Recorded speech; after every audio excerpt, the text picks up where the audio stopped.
But as we begin to settle here together, as people arrive, what's here in each of us? How are you? There's an enthusiasm, maybe there's a little skepticism. Oh, is it going to be as meaningful today as it was last time? Is this the right place for me to be?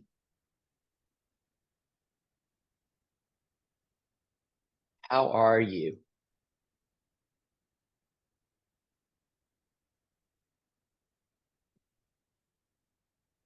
How are you?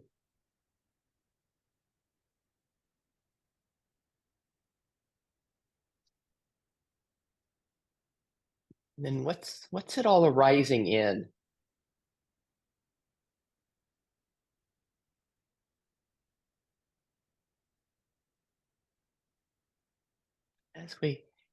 as we begin? Maybe a quick question for each of us. What would you like from today? What would you like from today? It looks like it might be a small group of us here. What is it that you would like? What do you want? What would you like? What would be helpful? Let me just go around real quick with that one and feel free to pass. Antonio, you were here first. What would you like from today? Surprise. I'd like to be surprised. And for it to be a good surprise, what would it bring? Would it be like, oh, wow, I'm really engaged, or this is exciting, or it's fun, or what's this, what makes it a good surprise for you? Mm, I guess an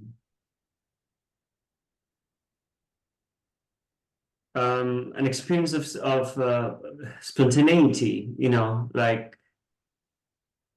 like an openness, like really feeling the energy of curiosity and openness. Just like feeling like my system has really been open and welcoming and trusting.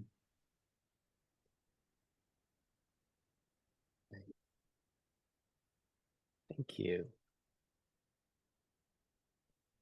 When we hear that from Antonio, it's a surprise, this openness, this welcoming, this flow, this aliveness, being in the moment. Does that resonate with each of us? Is that something that's attractive? It's like, yes, I want that too. Thank you, Antonio. Hey, Jack, what you wanting?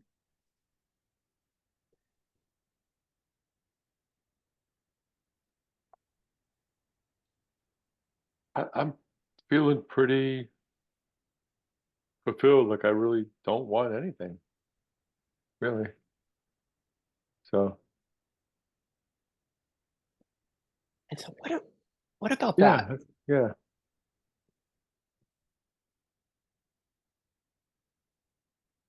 When you're feeling fulfilled, is there an enjoyment in that? What's there in this fulfillment?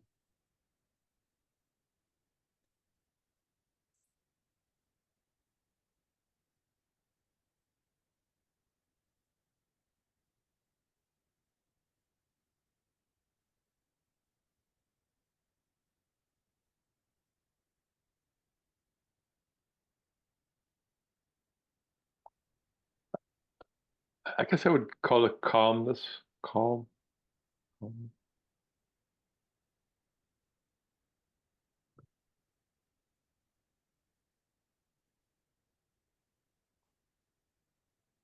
And then as we know this, first, can we all if we can feel into this as we hear Jack speak of fulfillment, because this is going to be one of our themes today. It's like, what is fulfillment for us?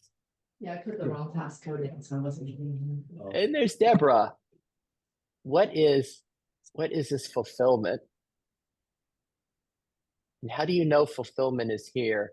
Hey, Deborah. How do you know fulfillment is here?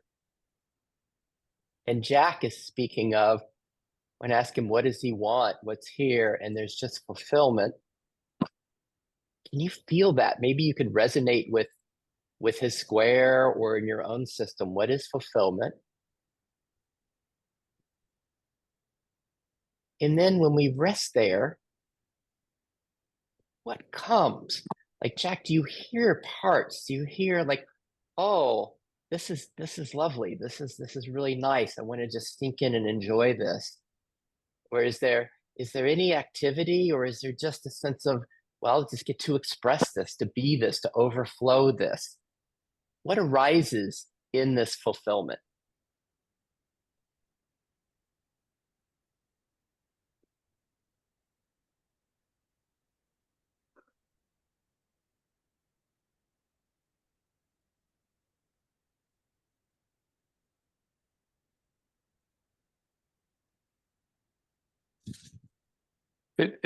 I guess, and I guess I would call it an openness. Yeah, an openness, a fulfillment that's okay if it all of a sudden stops being fulfilled. I mean, it's a fulfillment that is not looking to necessarily stay fulfilled. I don't know. It's not really. That's interesting that way. I mean, it's almost like my parts are willing to take a little pause, if you will. The parts that all my parts that want something are okay to just like say, okay, well, let's just see what happens if we kind of don't have any problems. You know, what's it like not to just like go with what's going on? That they're all sort of willing to do that in an interesting way, I guess. Beautiful. Yeah. So, thank you. So as we hear Jack describe that, how does that translate for each of our systems? He's saying the fulfillment, well, it's really just an openness. And this openness is kind of okay with where it goes. Because most of us find, hey, Ruth, it's getting a little confusing, at least for my eyes, with all the movement. And so this fulfillment, can we find parts of us that want fulfillment? They want happiness. They want satisfaction. And when we touch that, they want to hold on to it. It's like, there it is. There it is. We got it. I want this to hold. I want it to last. I want this peace, this bliss, this love to stay here. Now, can you notice that part? The Buddhists would call that resistance. But in our system, we just fall in love with these parts, these precious parts that want a sense of home. And then we're hearing in Jack's system, like a trust, where even those have kind of relaxed. So if we're going around and just asking, what do you want today as the six of us get to be together? What is it that you want? Sarah, what do you want today?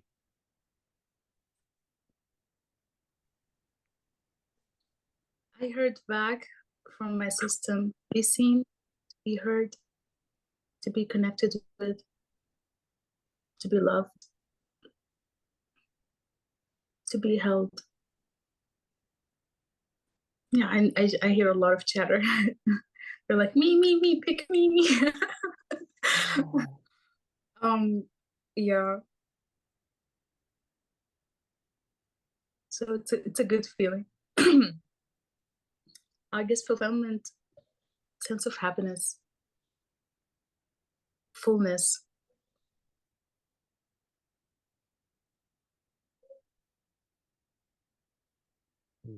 Having their desires fulfilled. So what's this like for us when we hear Sarah describe me, these aspects of her that want to be loved, held, connected with, that want fulfillment, that want happiness?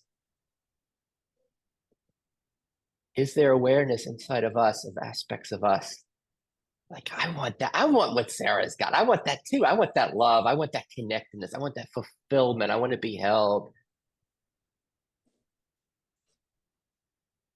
And when we see those aspects of us, I don't know how it appears for you. For some of us, it's like a party. They're in a party room, a dance floor, and we can see all the parts. For others, it's just maybe it's a field or maybe it's the sky. How do you notice these parts of you that say me, and some of it's just somatic. There's in this body, and we can just feel them pop up. How is it that you're aware of these aspects of you? And when you hear the me, is it just like you just fall in love with these aspects of you that they want happiness, they want fulfillment, they want love? And then there's often a part that comes up and says, "Oh, these parts are a problem. They're so needy. They want." And do you have a part that kind of resists them, that says they should be different? Yes, there was a voice that was annoyed. Like, shut up, all of you, what is going on? I guess that's like a fixer or manager. And this fixer or manager that's annoyed and it's just like, be quiet, shut up. What does it want? What's its role? What's it wanting? And before you answer, can we all find endearment towards that part of Sarah's that's like, oh God, this is too much. Be quiet, stop it. See if we can find endearment. If we just like love or even maybe adore that manager that's working so hard to keep things kind of settled, organized inside. And then as you notice that in Sarah, what's your version of it? If you can find a resonance with that manager, that might be like, okay, enough of this me thing. Can you find that inside you for each of us? And can we find love, endearment, understanding of that part inside of us?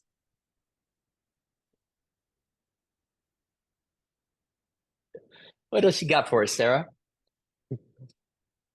It wants structure, order, quietness. Okay, so that if it wants structure, order, quietness, and for all of us, what does that manager part want?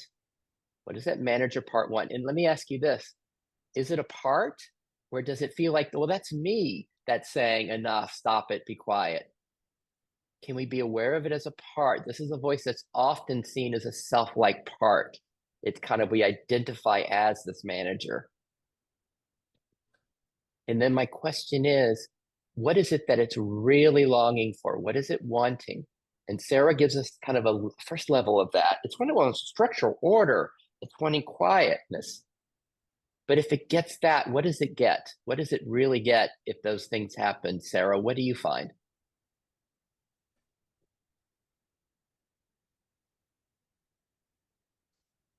This part feels overwhelmed by all of the voices. Self is different. Self is welcoming. All And so when parts it are feels overwhelmed, and it's also, you've got the discernment between the part and then self that just welcomes and isn't overwhelmed. And so this part, this manager that feels some overwhelmed by all the noise and wants to be quiet and wants structure, if it gets that, if it gets quiet and structure, what does it find? What does it really want? it can calm down. It feels like everything's okay. Nice. Everything is okay. That it Yeah, would get. yes.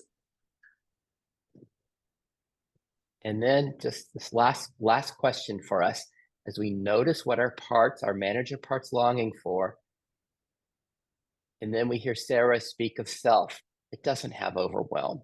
The self that just is. There's this part in her is longing for okayness. Can we find okayness? What's most like okayness that's here now in each of us? Jack used the word fulfillment in his system. There just is fulfillment here. What's most like okayness that's here? And as we find that, can our parts feel it in all of us, this fulfillment, this okayness, that's not overwhelmed? Can our parts, the ones that want to manage, the one that's like me, and they feel that, wow, they're not alone. There is some presence. There is this okayness here. Final word, Sarah? Yes, this manager, it hears the noises and the little ones that are like me. It sees that as danger to the system. So when they're quiet and they're peaceful, it feels like, oh, we're okay. There's no danger Yes. here. Yes. Yes. So as we hear that from Sarah, you're leading us right now, Sarah. So I'm wanting just to see if everybody's receiving the gifts here. As we hear that from Sarah about the manager that has that, well, if the parts get quieter, then we'll get closer to that okayness. But here's the question. When those parts are going me, and some are resisting and wanting, and you've got the manager and you've got all that noise, in the midst of that, can we glimpse that self is here? Can we glimpse self in the midst of the noise? Where the parts don't have to be quiet, don't need to quiet down for us to know self. See if your system can glimpse that. All right, let's take a little break. That was a lot. Thank you, Sarah. All right, let's just kind of shake all of this off, shake it off as we're here together. Get to be the five of us. I've kind of the five of us today for this time. We just get to explore our systems and celebrate what's here. That's a lot. And as you're shaking and just being here, I'm just going to do my little housekeeping that I'm not a psychotherapist. I'm a mediator. And it's not the psychotherapy of IFS. It's just friends and colleagues exploring together. If everybody's good with being responsible for their own journeys, if I could get a thumbs up from you, please, as you stretch and move and relax. And then I've got recording on because I share this with others who are interested for free. But I only share my square, never your image is never shared. However, the audio that you speak could be. So just be aware of what you say. The details aren't necessary and everything is welcome, but it's not necessary. And if you say anything at the end and like, oh my God, why did I say that? Just let me know and I'll delete it. My preference is not to have to do that, but I'm glad to do it. And if everybody's good that this might be shared, if I can get a thumbs up from you, please. Yay. We're gonna go to my friend Debra in just a minute, but before we do, Jack's got something to say.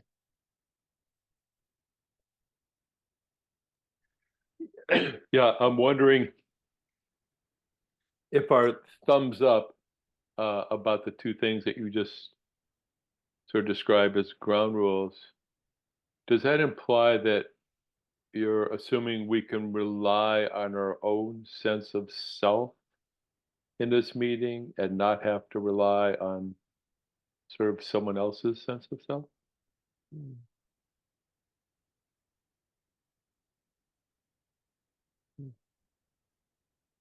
Yeah, what does that mean to each of us? And I like it's really sweet what Jack just said, right? Because it's a premise of IFS that we end up finding our primary attachment, our primary sense of support and care and welcoming from self. And then secondarily through our friends, our partner, people in our lives. And so that's a really nice invitation. I don't know, Jack, how does it play for you? What happens for you?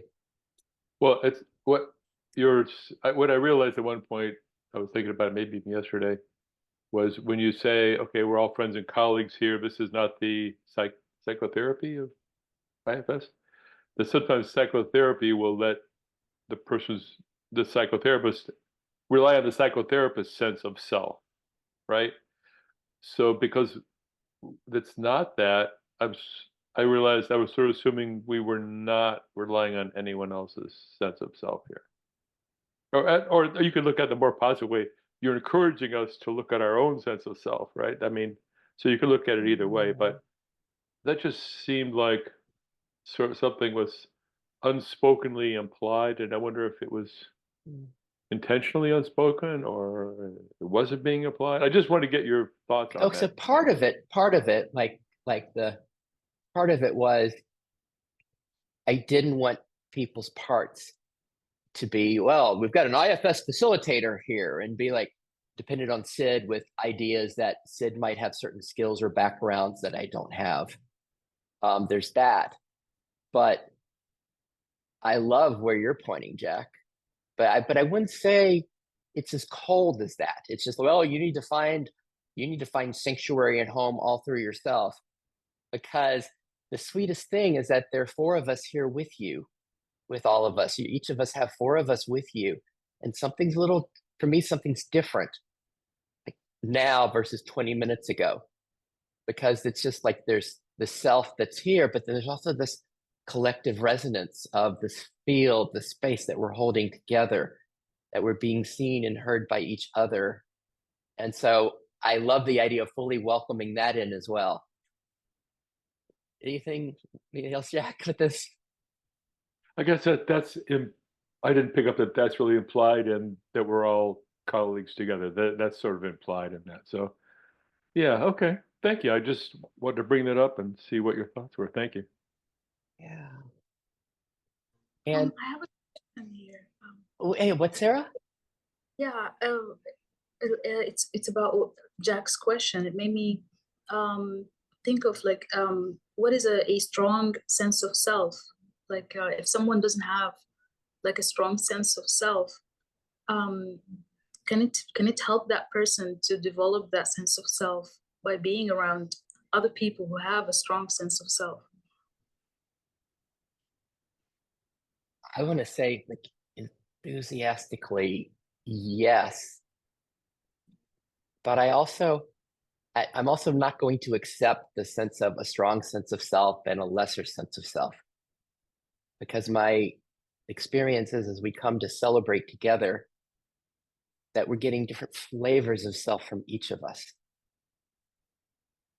And that there's such a gift in receiving and getting to know, like, as it comes through Sarah, as it comes through you, Sarah, and you speak of this okayness that's here, and we all feel we feel this love that's coming from you, and this bubbliness and this openness. And it's like, well, maybe it's different than Jack, who's been doing this for so many years and is kind of a guru in his own way of this fulfillment and being this. It's a different flavor, but is Jack's deeper or better than Sarah's? I'm going to say it's the self, and it's the self in all of us. And that's part of the subtext of this game that we play as we come together, is the gifts of each of us. And my experience is such a big yes. And that's what my experience is, that I am learning self through these explorations. This is where most of my learning has come from these groups. And like, where is Debra going to take us? How is self, and how are parts moving through her? And do I know that? How intimate am I with that flavor here? What can I learn from what she's about to share with us? Even if it's just, I'm having a really shitty day today, and I'm just tired. I want to go to sleep. I'm not feeling well. I'm not liking what's happening here. Like, just being fascinated by that. How's that, Sarah? Yes, that makes so much sense. Thank you. It also made me think of how, like, we learn from our mentors, from teachers, like growing up in school, we learn from people. So I guess like self is always developing. So it helps to be around others with a strong sense of like self, or even if they're blended with other parts, like if that part is maybe a teacher part or a mentor part or a coach part or whatever part, we can learn something from that. Yes. So we can all find this parts that are like, oh, I can learn from this. I can learn from Antonio, Debra, Jack, Sarah, and Sid today. Like, we have parts that are like, what am I going to learn? What am I going to get? But then I'm going to push the edge a little bit here, because one of the we talk about effortless IFS happens on 3 levels, and the third level is this sense of there's nothing that needs to change, that we already are innocence, beauty, and perfection just as we are.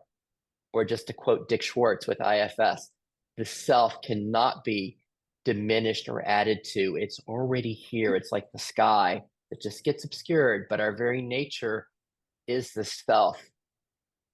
And from that perspective, just like you were saying, Sarah, there's no overwhelm from self. Self just is. It's just this okayness. And from self, there's nothing that needs to change. It's not going to be better if I get some of this fulfillment that Jack has, or some of this clarity from Antonio, or some of this love from Sarah. It's not going to, it can't increase the self. The self already is. And so how to play with both of those, the sense of it's already here, like Dorothy, you are already home, and follow the yellow brick road. All right, are we ready for Deborah? Anything else? Anything else? Antonio? Oh, sorry, Sarah. Thank you. All right. Hey, Deborah. Sid, sorry I was late. I'm befuddled this morning. I don't know. Wasn't logging in properly. What's here for you? What's here for you, Deborah? What's the sense of self that's here, of beingness, of fundamental well-being that's here? And what are the flavors of maybe, or I guess I was asking, what do you want? I was asking everybody, but we've just kind of taken a deep dive. So, what is it that you'd like to share? I guess yeah, like community, maybe understanding. Yeah, I feel really I had the weirdest dream a couple hours ago, and it was so disturbing. I couldn't go back to sleep, and it was me acting in ways that didn't feel familiar to me, like speaking up, being more authentic, even though it didn't feel like it wasn't like me. Didn't feel kind. And then in reaction, my husband was completely different, like defensive and becoming maybe his truth. Like, is that really me inside? Is that really him? And then so in my awareness right now, there's thinking that have really deep unconscious parts that are afraid to be seen.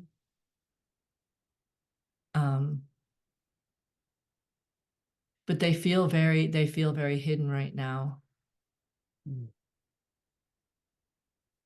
Like my good girl is very strong and likes the control and likes the order. And if I'm good, then everything's fine and safe.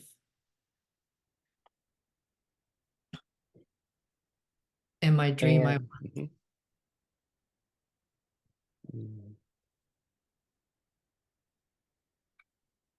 This good girl, we might call a protector that protects.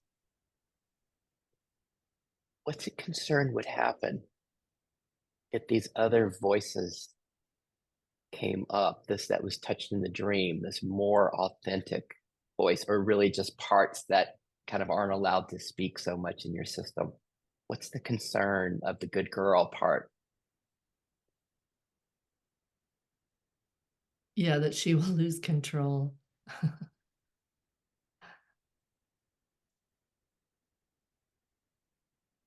Which must be safety, right? Let me just invite everyone into this as we hear Deborah speak of parts of her that might not have been given permission or being allowed to speak, to be authentic, to share. And a good girl part that just kind of manages and controls in order, not wanting to lose control for safety. Can we all, as we hear about the good girl part, in Deborah, can we find endearment towards that part and appreciation of, wow, how that part is serving her? Can we find love towards that part in her? And can we find a resonance in our own systems? Or perhaps a part like that that just kind of manages. Sarah spoke of one in her system. And then just like Sarah's me, maybe this is a more quieter version of that in Deborah's, the kind of deeper down and hidden parts that are like wanting to speak up and wanting to be heard, where it just hasn't been safe in the system for that to happen yet.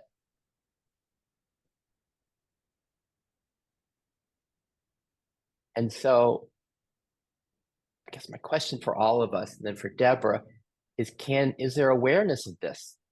Is there awareness? Am I aware of parts that might want to speak? Or maybe there's a more authentic expression of how life is moving through me, or a different authentic expression. A quieter me that's here.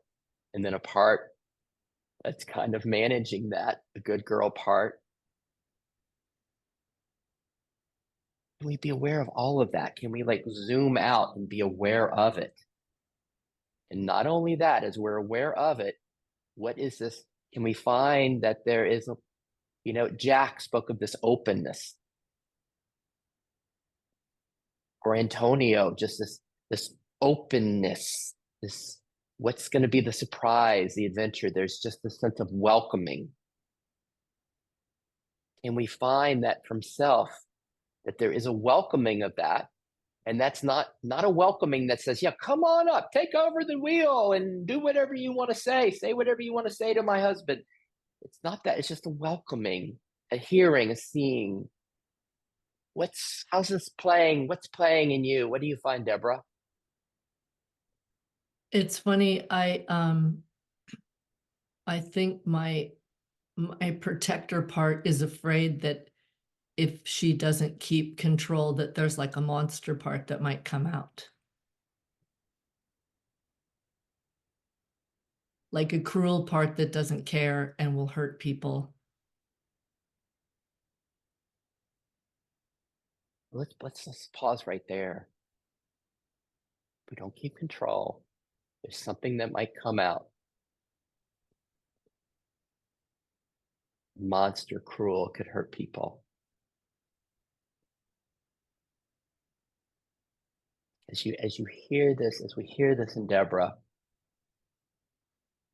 can we relate to it? Is this completely foreign? But in our humanity, in our shared humanity, we're not separate here. This is it could be like Deborah's pointing to all of our systems. If we can relate to this, and this we call this effortless IFS, where there's not a deliberateness. There might be a part that says, okay, let's be superhero and let's go down and visit those parts. Let's go visit those parts and see them and be intimate with them, whatever that is. We don't do that. Instead, we just become aware of, because we don't want to shock our system. There's nothing that needs to be done. And just the nature of self is okayness and welcoming.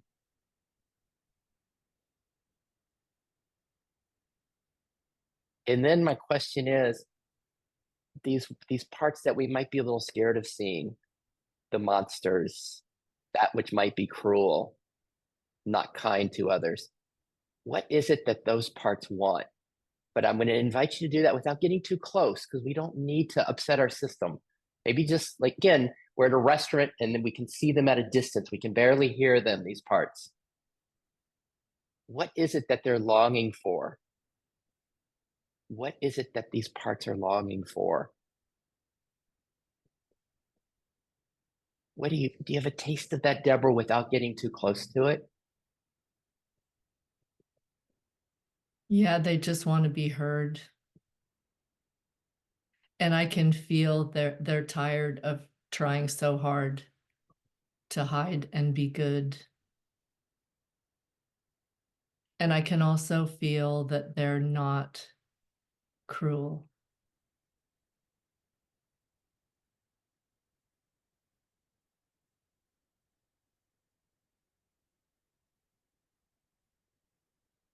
was they want to be heard. Can we all relate to that in our system? Do we have parts that might be like yelling and, you know, tantrums and might seem like monsters and cruel? They just want to be heard.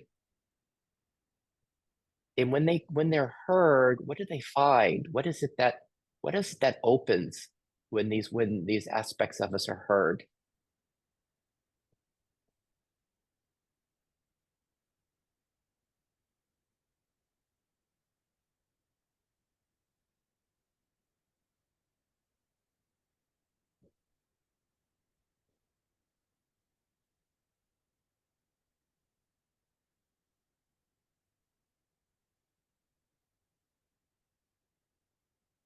And as you're checking that, Deborah, let me just do a quick check-in with everybody with this question, because do we have any parts that are coming up in our system that are like red alert, red alert? We don't want to, you know, what are we doing going here? I'm uncomfortable with this. This isn't safe. We don't go here. Is anybody having any kind of red alert parts or concerned parts coming up? We finding Antonio? No. Is everything all right? Sarah, how's your system doing with this? Is it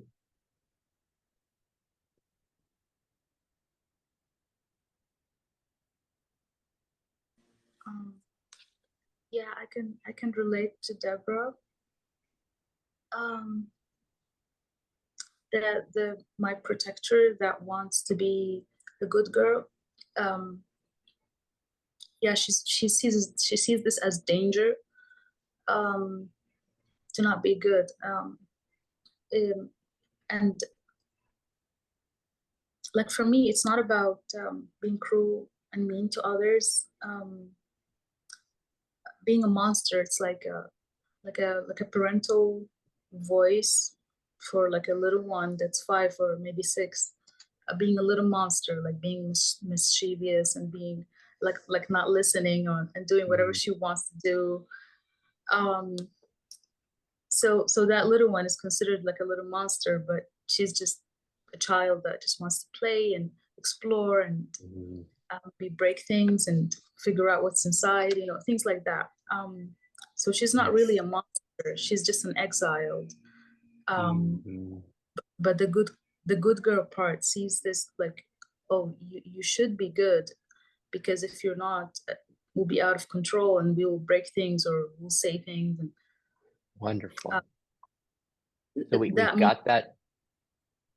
We've got that little polarity between these exiles, these innocent, in your system, innocent, like want to play, want to express, and be free to do their thing, and then this manager that's more like, no, we don't want to do that. We want to have everything be safe and okay and managed, and then for all of us, whatever, if we have a polarity like Sarah's, like I'm guessing there's something like that in most of our systems, as we notice this that's down deep, there's something that resists it, that says we shouldn't go there, or especially want to be aware of anyone that says this is really dangerous, this is scary. And to be able to be aware of that, to see if we can see both sides of the polarity in one view. And this is often like zooming out or finding our metaphor, to be able to be aware of it. Sometimes I call this the roomy guest house. There's just guests and we're welcoming them. And then there's nothing that needs to be done. We're just aware of these parts. I just wanted to go around and just make sure because we're really going, this isn't someplace we usually go where Deborah's taking us, and it's so rich, but it's also can be scary for systems and parts. Jack, anything coming up for you with this? Yeah, what's coming up for me is, it's not that the parts don't care. It's more that they're warning me, I just don't have the energy to care. You know, I could care, but I just know I don't have the energy to actually change anything. Like there's caring about something and there's actually trying to do something about it. And it's more like these parts are warning me, okay, it's not that you can't care, it's that you really just can't do anything. And this is not so much about parts inside that I feel like are inside me, as much as just parts that are arising in the world around me, I guess. So that's interesting. I really, it's almost like they're the parts that say, it's supposed to say don't care. It's not that they don't care, it's trying to make sure that I realize that I can't do anything about some of the things I care about. It's sort of like a setting, it's their protectors really, which I hadn't really noticed that. So thank you for bringing this up. And Thank you, that's kind of Jack. what I'm getting. Nice. So as we continue to go in, let me just say, Antonio, is there anything that's coming up there that you'd like to share before we continue going in together? Thank you. I can really relate to what Deborah's sharing, because I've known this a very similar protector in my system that I could say it's been a long time being welcomed, or more like tolerated back into the system, because there are parts that have been really scared to death that such part could exist within my system, and it's been so hard for them to even admit that such a part might exist. And what's coming up for me is this other part that is exhausted at how long this conflict has been going on within my system, and it's a bit hopeless and overwhelmed. But it's not a huge red flag. It's like I can be with it, and I'm really grateful for to have this space to be able to tend to it. And I also like that part of Debra to know that I feel like it's a very human experience to go through, and just that. Are we touching something here as Antonio speaks about it, and Jack and Sarah, with where Deborah's taking us? That Deborah, you're not special. That these monsters, these fears, oh my God, they're gonna say horrible things, and the good girl, it's not special. And of course, it's exquisitely special at the same time. That we get to dive in together. And what Antonio said, that there was just exhaustion and like some hopelessness, that this has just been going on and on and on and on. Because some paths describe it as going into the heart of darkness. And I'd be like, what the hell? I'm not going there.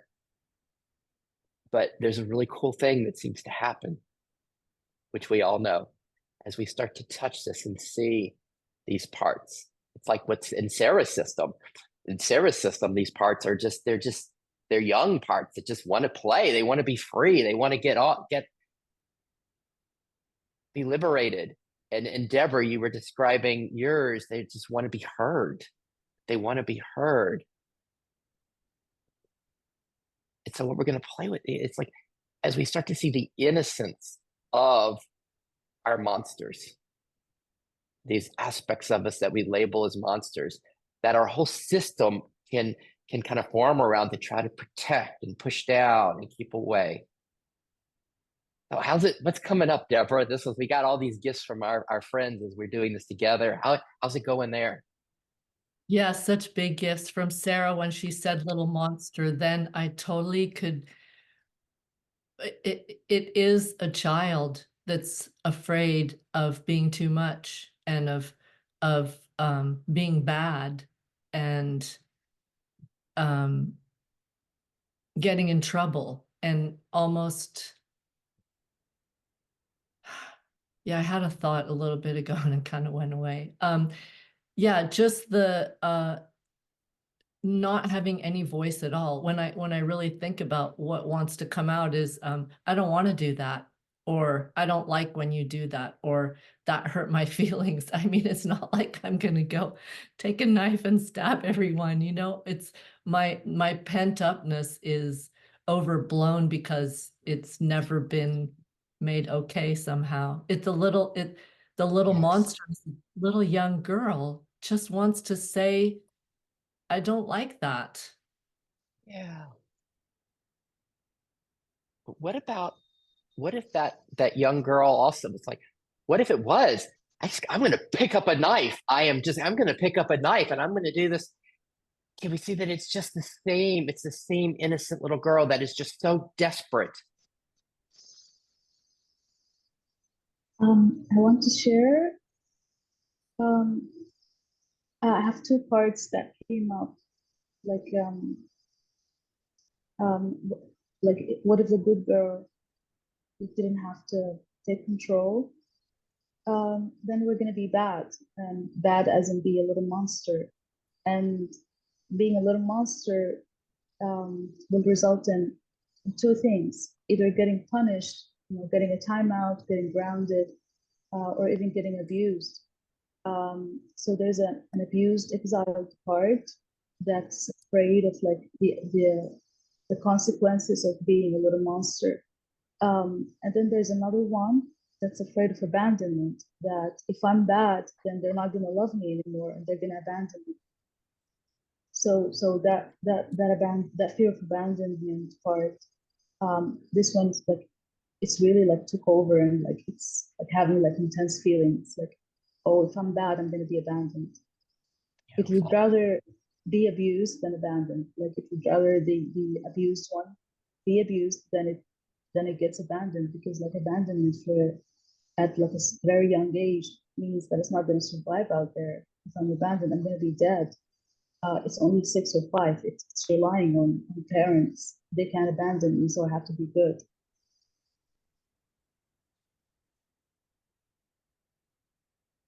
Did you hear Sarah? We hear Sarah's system. Can we find parts that are like, yes, she's talking about me when she says little monsters, and that we're kind of there's fear of like either of two things: punishment, abused, being put in a timeout, that, or even worse, being abandoned, losing a connection to love and care. It's like, wow, will I even survive?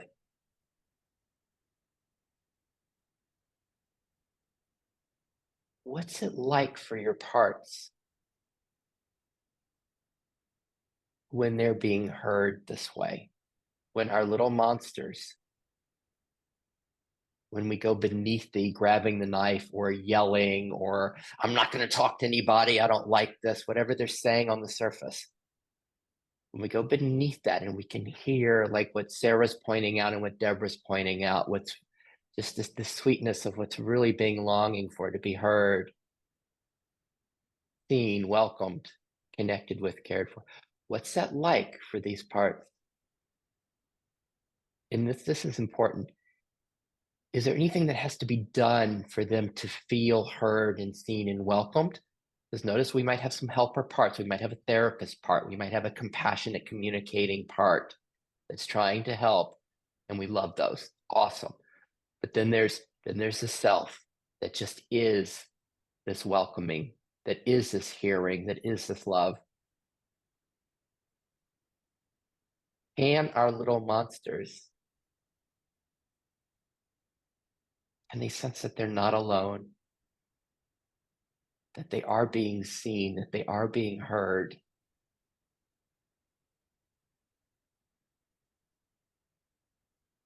And you might have parts that but there's something that needs to be done here. We need to help these little parts. But let's just notice what happens when there's a sense of resting in the self is here, and they recognize that self is here, that they're not alone. They're being seen and heard. What are you finding, Debra? I feel an integration, kind of like a melting and an ease, like not resistance, but like coming from darkness to light. like the monster that's under the bed, it's not a monster, it's a mouse, a scared mouse. It feels like a free release.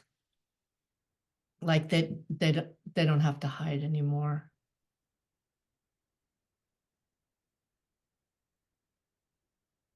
And when they don't have to hide, when the monster can come out from underneath the bed and we see its true nature and what it's really wanting and it's the sweetness of it, when it speaks, then we notice that what it speaks is different too. If it's welcomed, if it's not being held down, if it's not desperate.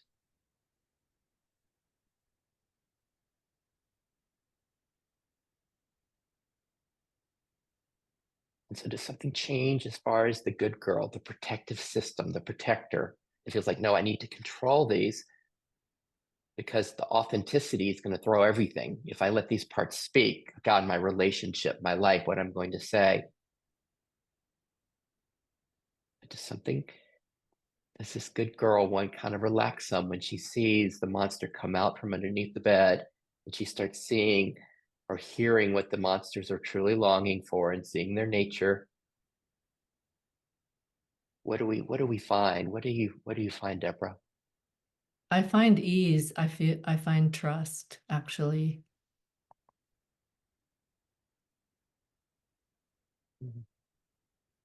That I think my good girl is tired of managing this. It's not her job. She doesn't need to do it anymore, maybe.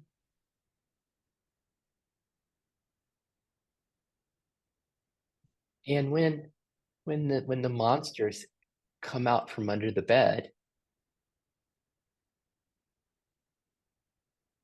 what does the good girl need to do? What's as far as her role of managing and protecting, which we want to just honor and celebrate, like what the good girl part is doing for the system. But when these monsters come out from under the bed, does her role change?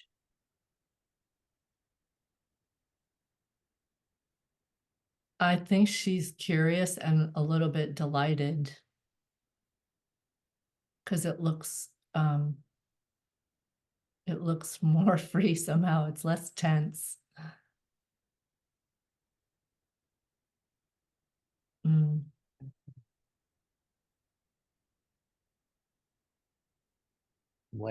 I'm curious to open this up and to see how this is playing for everyone. But Debra, anything else to kind of bring it together, this where you've taken us today? Wow, I have so much freedom. I mean, I really was so thrown when I woke up and just like, what the hell was that? I've really not been able to focus this whole morning. And it just feels like this flow. It just feels like this ease and flow. It feels really powerful. Like I have to like let it rest for a while. But thank you. It was pretty magical. Thank you, guys. What about that? What about Debra? What you're just sharing at the very beginning for all of us, what Debra just shared. Like, wow, now it feels like an ease and flow. So what's the relation between this like okayness, this ease and flow, and kind of the managing of our monsters?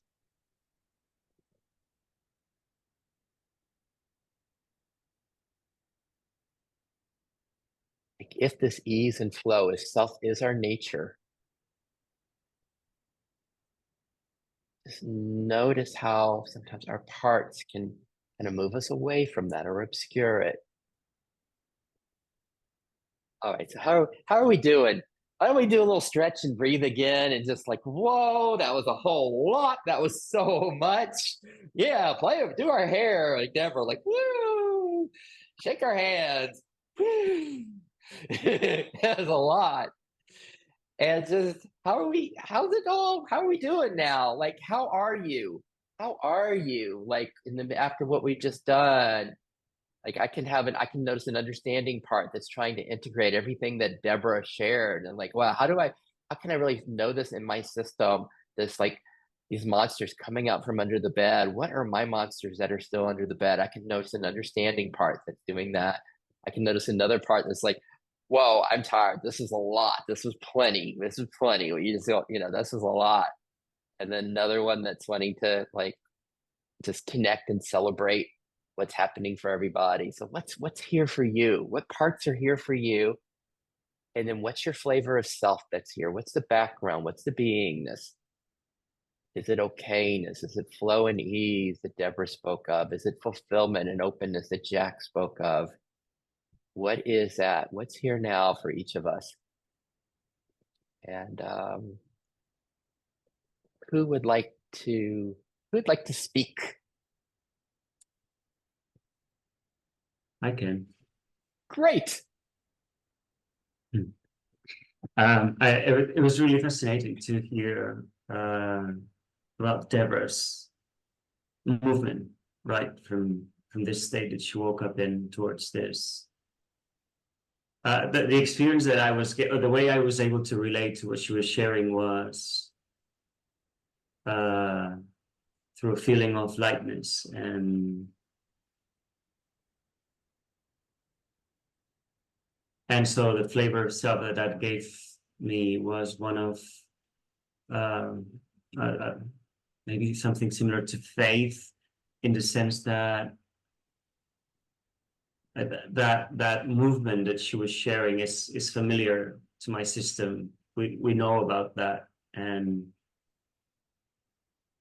so that's a lovely reminder, of how, what you said, we're saying that being our nature. Like my system, even the parts that might be a little bit more tense right now, they know that to be true.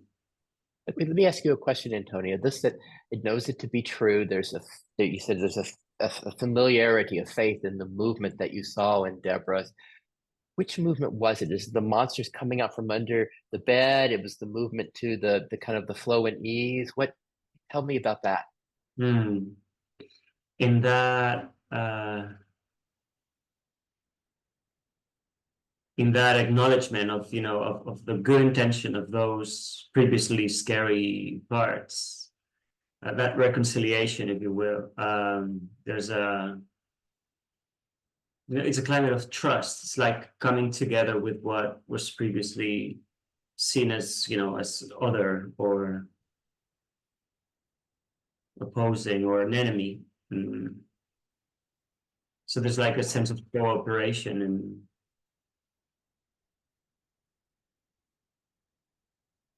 let me pause for just a minute as we hear Antonio use this word like faith and trust. Sometimes in our IFS exploration, we might use the word clarity or knowing as well. For this, there's just a clarity and knowing, or there's a trust. And almost the very nature of parts, even ones that appear as monsters, if we look closer, we can see what was revealed in Debra, what Debra represented for us. Is it like that, Antonio? Yeah, very much like that. Yeah. And maybe this is, as we heard Jack's system, right? As we heard Jack's system, that is that something that just kind of develops this clarity, this knowing, this trust. As we sometimes, I love the image of a haunted house. Remember, like when going into a haunted house as a kid, the first time you go through, it's terrifying. But then as a little boy, I want to do it again. And I'd go in again. And like the second or third time around, I'd start to get it. Oh, they're just kids wearing masks. And then I can keep going to the haunted. I'm not gonna get scared anymore because I know what it is. And it's like, that's this clarity, this knowing, this understanding, this faith seems to develop that we might have been, that might be what Jack was speaking, like that might be what Jack was speaking of as we were exploring his system, that it just doesn't, something doesn't get pulled in so much anymore.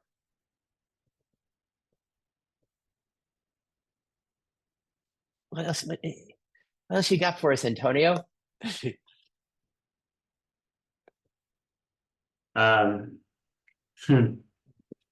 As I was sharing that last bit, there was a part of me that's very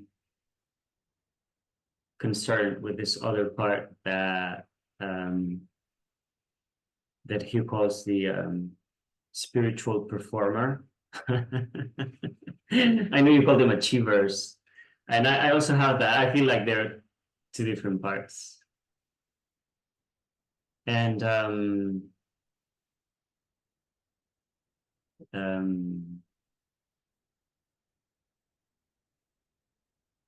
this part wants me to share about this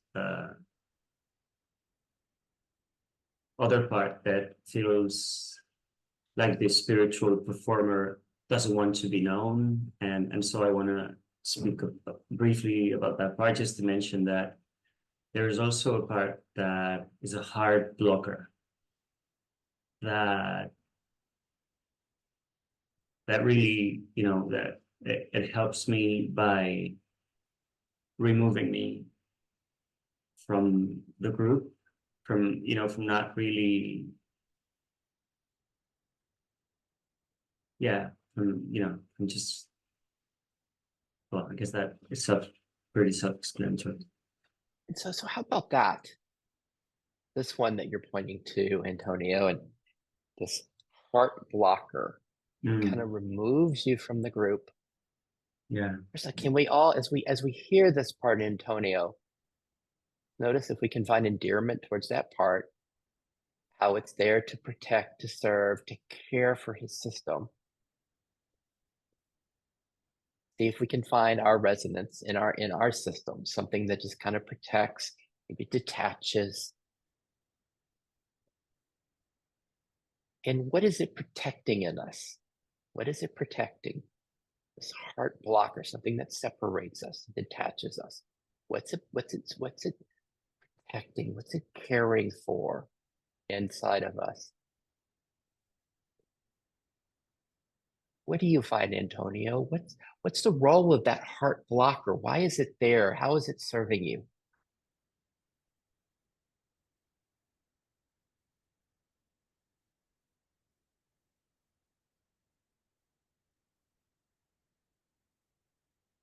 Well, it tries to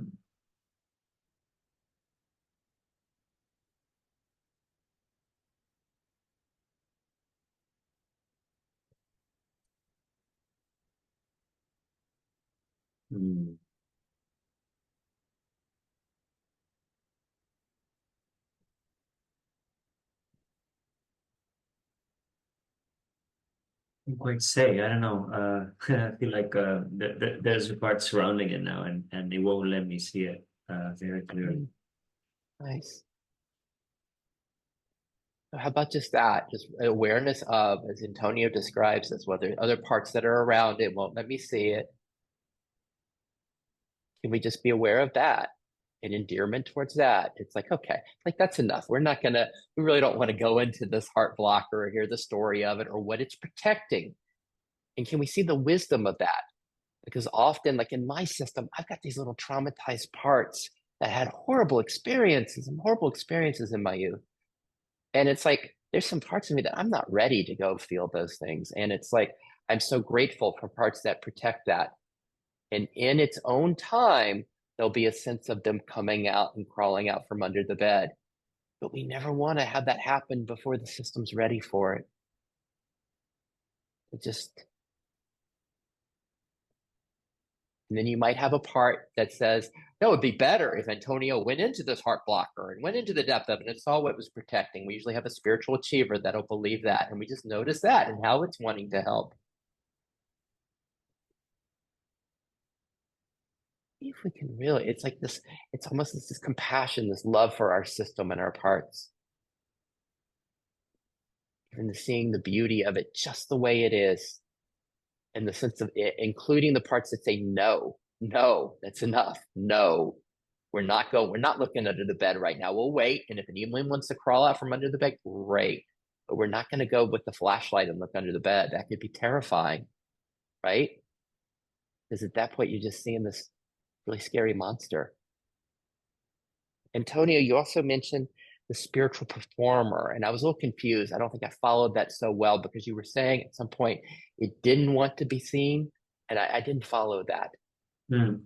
I was talking about this part that was calling this other one part out. And it was referring to this other part, like the spiritual performer, in the sense that this part is concerned that this spiritual performer would only want to share about certain parts and would completely want to hide the heart blocker. And so this Got part it. hurting me like, hey, don't forget this guy, okay? Because we're not all in that. Nice. So yeah, so can we all relate to that? And gosh, I feel this because I'm facilitating, and so Sid, he must have some kind of clarity and be like connected with peace and bliss or something.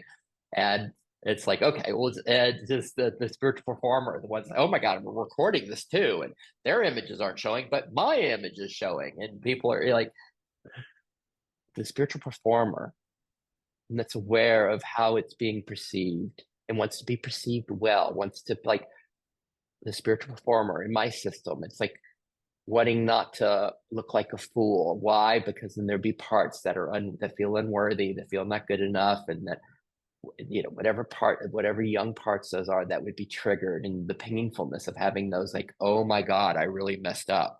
And so the performer that tries to protect. We all appreciate that in our systems as we hear it in Antonio's. And is it okay that that's there? Isn't it lovely? That like, I wear t-shirts every day, and you usually see them on under my shirts. I just throw on my little fancy shirt for this Zoom, and this is like the perform. Okay, we got to look professional, but that voice in each of us, and we might have a spiritual achiever that says, no, we need to be completely authentic. We shouldn't have a performer. We shouldn't have that. And we just notice that as well. Anything else, Antonio? Nothing, just as I was hearing about the spiritual performer through you, I felt like it was it was almost like my own version of the good girl. It was my system resonating with that part. Thank you. Just to go back to something Sarah asked us at the beginning about self, and she was like, getting to find it through others and getting the help of others. To share that for me, that's happening here in this group. But what also is happening is the same thing with parts. As we hear these parts, hear from Antonio, this heart blocker, this spiritual performer, as we hear the good girl, we hear the manager and Sarah, as we're able to find endearment towards these parts in others, and then we find them in our own system. In the spiritual performer, for example, it's like, oh, wow, if we can find love towards that, even appreciation, enjoyment of it, this is where our systems start to change. This is what this guy that created IFS, Dick Schwartz, it's like if you're around him, he has just fallen in love, literally fallen in love with all of his parts. It's beyond welcoming. There's just love and endearment towards all of his parts. And so that's part of the game here as well, as we all share, as our systems get to open more and more to appreciating how life is moving in us and truly finding the sense of welcoming. All right, who wants to go next? Got like 22 minutes left. Well, I'll just quickly share something that came up for me. I grew up from the time I was in maybe first grade on in a place where if I were to go out and break something, I lived in the woods, I'd go out and break sticks all day long. We had a dump that I could ride my bicycle to just down the street. If I were to go break stuff and crash glass and our favorite was like picture tubes, television picture tubes, break those babies. Oh, that was fun. And I just now realized that a lot of my professional job was breaking things, right? In the sense that find out what the weakness is so you can fix it. And I hadn't really thought about that for a long time. So I've never really seen breaking things as mischievous, even. I've just found it as a way to understand the way things work. So my reaction to I would never think of the part of me that wants to break things as being anything but good. Obviously, you have to temper it. You just can't go around and break things. You know, don't misunderstand what I'm saying. But the idea of testing things just So that one I'm wasn't, getting it excited. wasn't. I want to go out and break some stuff now to see how it works. It's like I haven't done that for a while, you know. But I don't see it as a bad thing, right? Or I don't see it as a. I can love that part that wants to break things to find out how they work. It's like why is So going to break? so this is interesting. In your system, those parts were not put under the bed. Not at They all. No, no, not at all. If I wanted to break something, yeah, go ahead, Jack. Go out and break some sticks or something. No. But isn't this interesting and different in contrasted in each of us? Like which parts did we put under the bed? Which ones are not okay? For Jack's breaking something, exploring, that was all just part of it. It was go out in the woods and break the TV, and it was part of the game to find out how things work. Which and then which parts did we push under the bed? And can we see that there was And what it came up for me was, okay, so if that's in fact true, I think I tend to push things away that I don't see as useful. So it's really a sort of a functional thing. Okay, is that useful or not? So I might push something away that I absolutely don't see as being useful at all. And you never really know what could be useful, but I've sort of that's something that's come up for me a lot. Yeah. But yeah.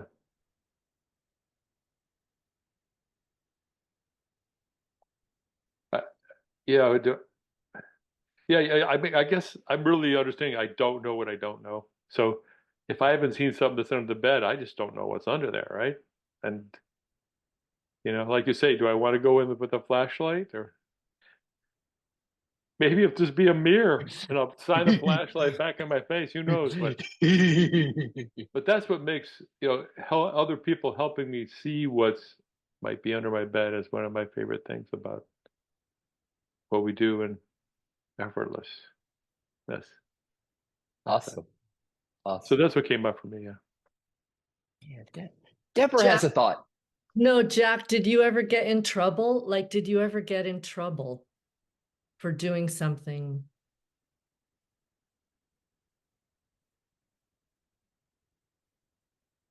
Oh yeah. Oh, I've gotten okay. One of the biggest troubles I ever got to, there was a pool. We're talking about stories now, but yeah, there was a pool that in the winter we weren't supposed to walk on because it was covered with ice. And of course, the shallow end. I'm not gonna fall in there. I went up far enough so I fell through. Right, but I did make it out. I did make it home. And I got so much trouble for doing that. Oh, I've not. I mean, I've got trouble before and other things, but that was like everybody wanted to whip my ass on that one. My mother did. The next door neighbor who owned the pool. Yeah, sure, I got in trouble. Is that what you're at? Is that what you're asking? I I guess, broke the ice. I broke the ice. Okay, yeah, I broke things and I got in trouble. Yeah. yeah, I guess I don't know what I'm asking for. Because like, yeah, I felt like I was so careful to not ever make a mistake because something bad would happen, not even kind of knowing what that bad was. But it sounds like you did something and you got punished and there was a logic to it. Logic to why I got punished? Yeah, because you did something. They didn't want me to do it again. They wanted to make sure I understood you are not going, you will get punished. You may have got off easy because you didn't drown and die, but we're scared for you and we're going to punish you. I mean, that's kind of what came. Yeah, got it. I don't know if that helps. How interesting how different systems react to different experiences. Like when Jack has his experience with his parents after he falls through the ice. For some of us, it'd be like, oh my God, I don't want to get punished again. I'm a bad kid, or shame comes and something starts to contract. And then other systems like Jack's, there was like Deborah's point out, there's just a logic. It didn't seem to have that charge that came. And we can see that. And then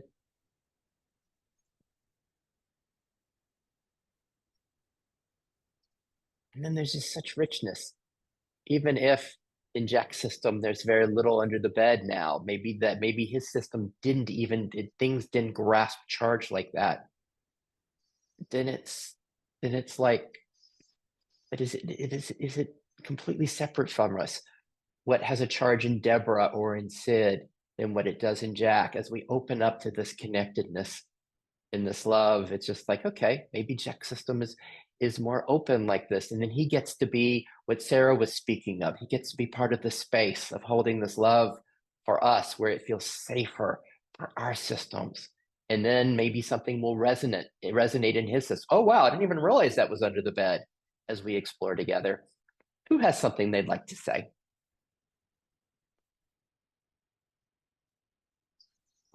I liked what Jack shared.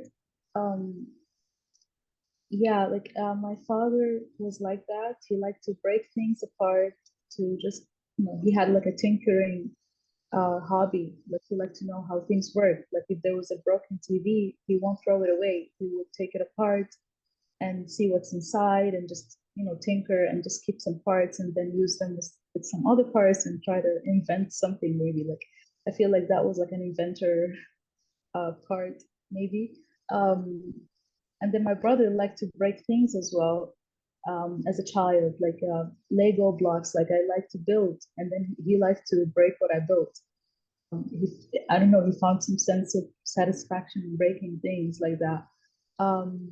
So I always saw him as a little monster, but he was just learning. He just liked the sound of things breaking and falling, and all of that. So it's interesting, like how when you see others growing up, you understand your system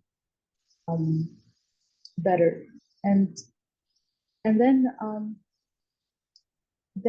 my parts that were activated by like not being a good girl,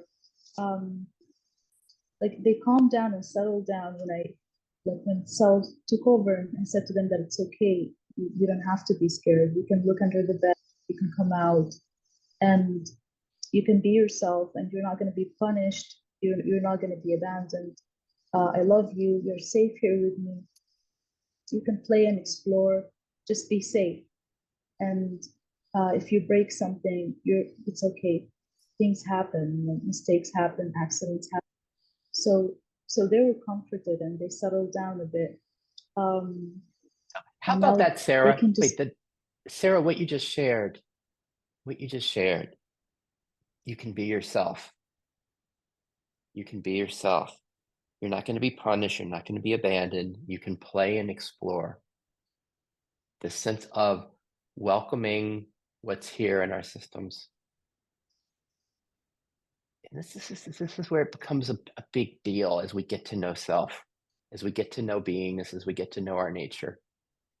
Can we get a glimpse that perhaps what these words Sarah is saying is the very nature of the guest house, the very nature of us?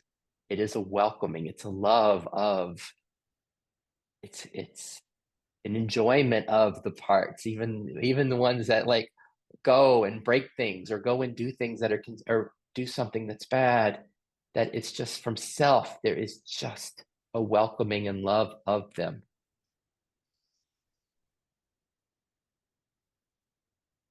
That there's nothing that has to be done for that to be here. How you doing, Sarah?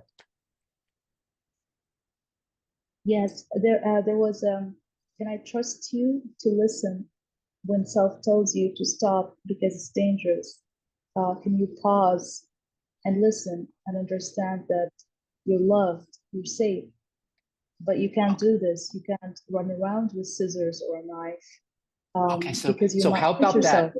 So how about that, Sarah? Because we talk about, sometimes we speak of, oh, I just want to be self-led. I just want there to be self here.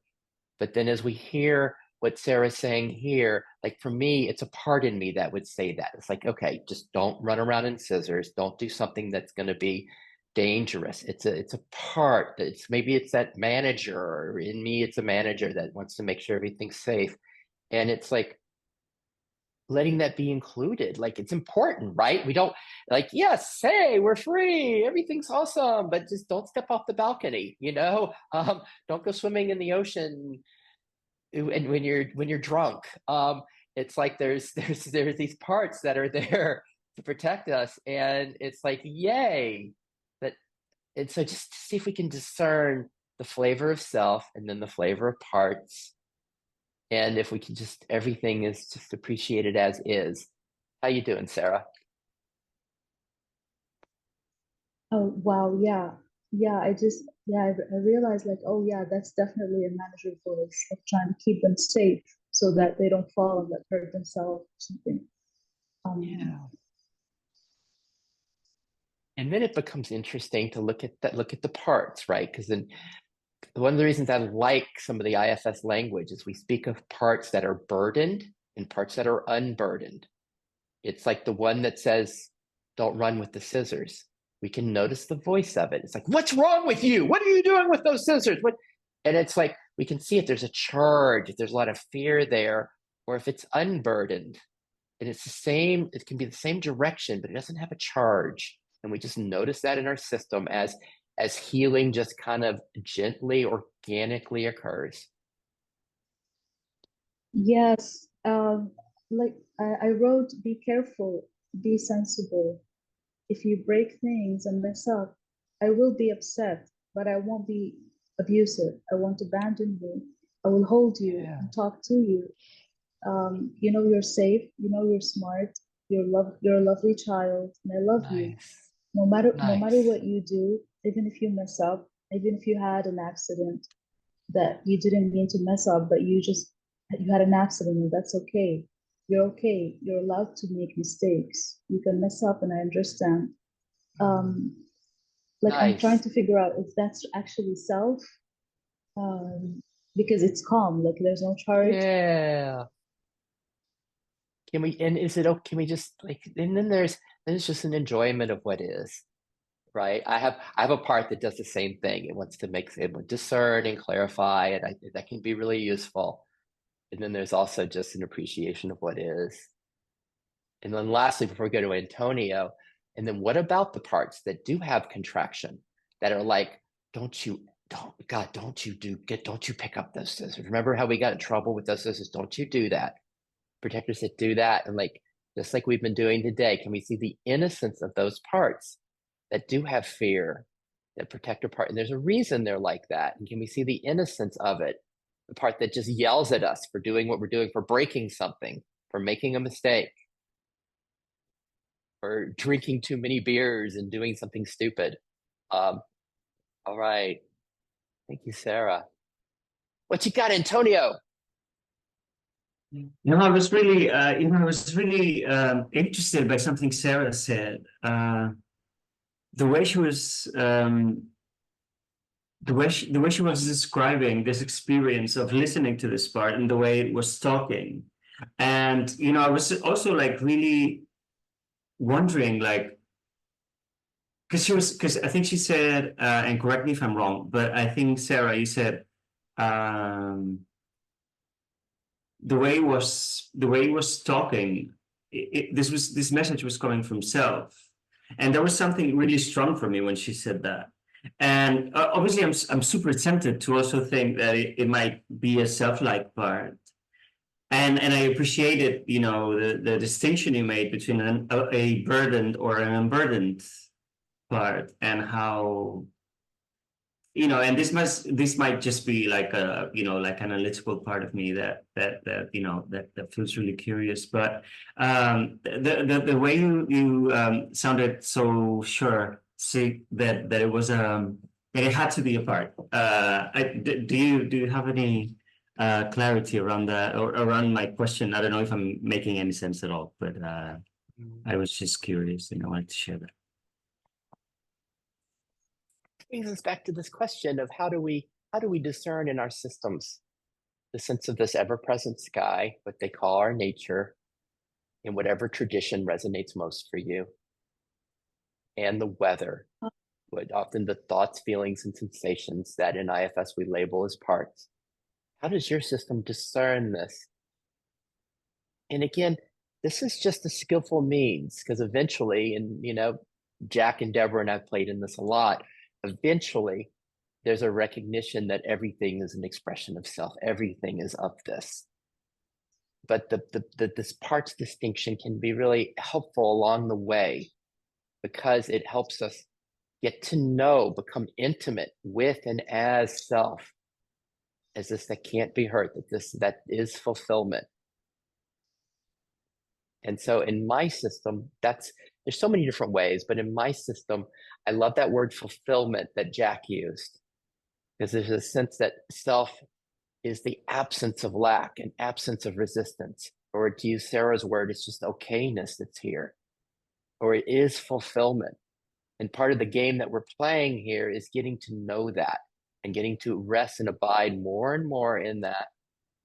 And then we notice our precious parts, the life that moves. And what we find is there's usually just a little bit of want or lack in parts. There's a sense of it, it's a sense of time too, a sense of, oh, if I do this, I'll get something will be gotten. Maybe it's peace, maybe it's some quality of self ultimately begotten. And it's lovely. It's like some traditions call like either we're home or we're coming home, we're wanting home.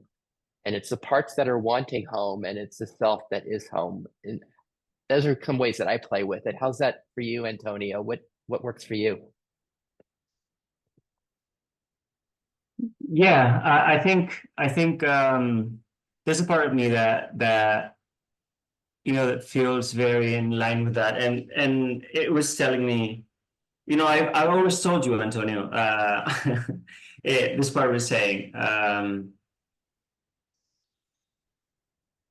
she was saying,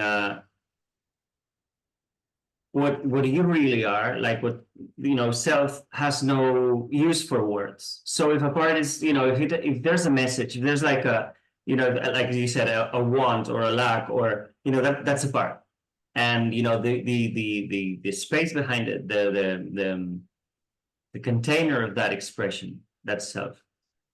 And so that's what I can share. I was listening to this part as I was listening to you, and Nice.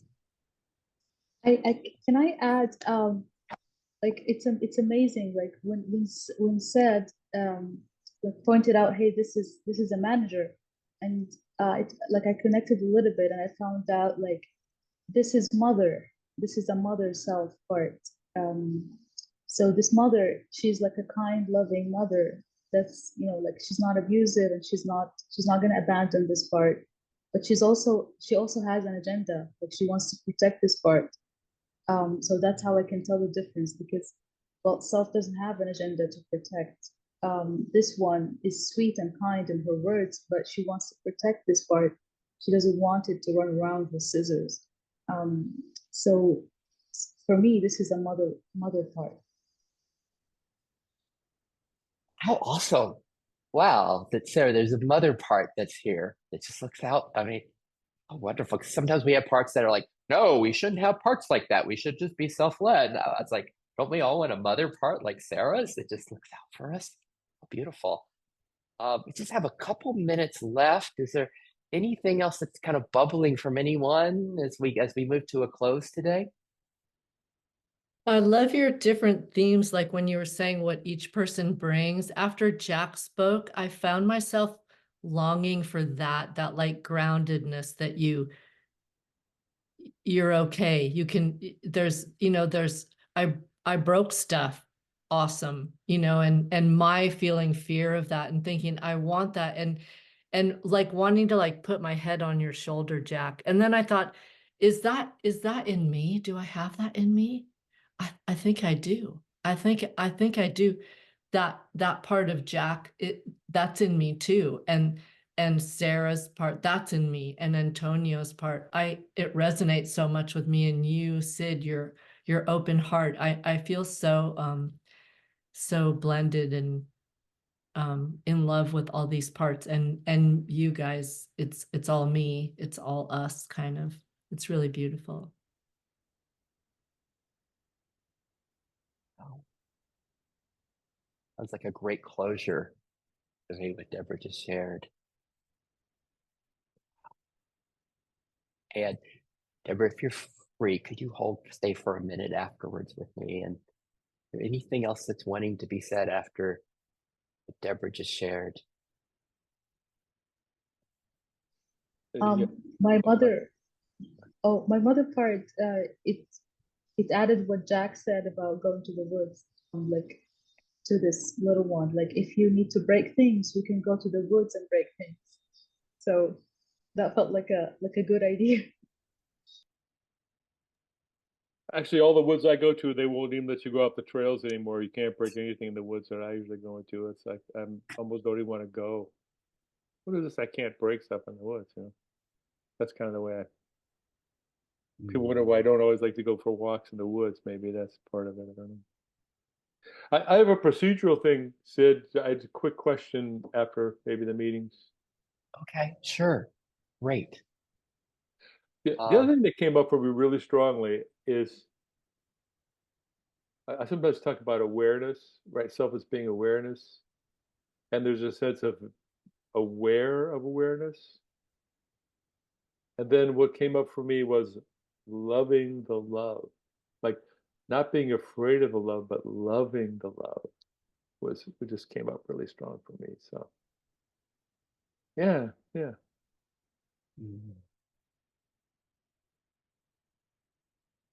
Thank you, everyone. And Jack and Deborah, if you can stay on for just a moment afterwards. And just to echo again what Deborah said, what she was finding in each of us, the gifts of self, and the gifts of our parts, and how she wanted to put her head on Jack's shoulder. Can we even find that for each of us? Like, gosh, I'd like to have some of that maternal care of Sarah's from each of us, wanting how our parts like receive the gifts from each of us. So thank you for everything that was shared. Come back again and see you later. Thank you. Thank you. Thank you. Thank Bye. you. Bye.